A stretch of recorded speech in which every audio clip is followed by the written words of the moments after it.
Hindi ko naman ginusto yun, pare. Lasing lang ako nung gabing yun eh. O nilasing ka. Di ba, ikaw na nga nagsabi, inaamin niya sa'yo na matagal na siyang may gusto sa'yo. Anong gagawin ko? Aminin mo kay Bessie. Sabihin mo sa kanya yung totoo. Pero masasaktan siya. Pag hindi mo sinabi sa kanya, pare, may bala ngayon si Janet sa'yo. Kayang-kaya kanya paikutin sa mga kamay niya. Pagtagal, malalaman din ni Bessie. Actually, mas masasaktan siya.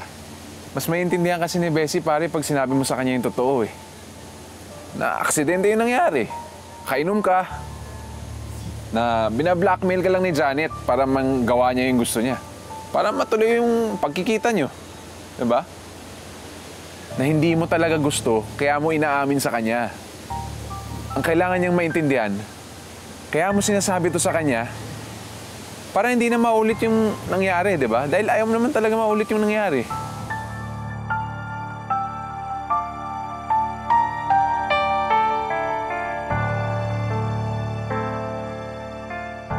Manang, pakikuha mo ko ng gravy doon. Tsaka ito, pakilagay ulit sa chiller, hindi siya malamig.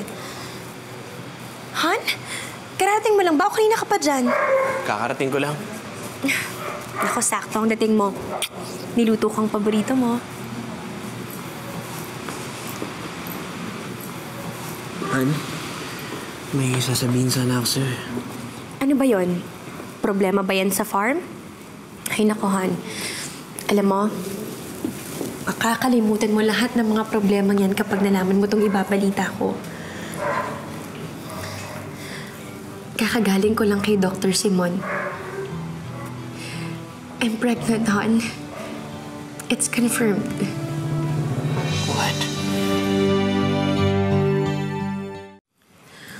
Mahal na mahal tayo ng Diyos, Han. Dahil paulit-ulit na tayong binibigyan ng pagkakataong magkaroon ng anak. Pero ngayon, gagawin ko ang lahat to keep this baby. Kung kinakailangan kong mahiga sa buong 9 na buwan, gagawin ko. Mabuo lang tong batang to.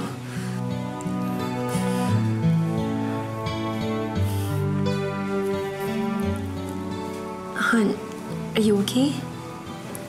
Yeah, I'm okay. I'm just, masaya lang ako. Ano nga pala ulit yung problema na sasabihin mo? Kalimutan mo yun. Tungkol lang sa farm. I love you. I love you.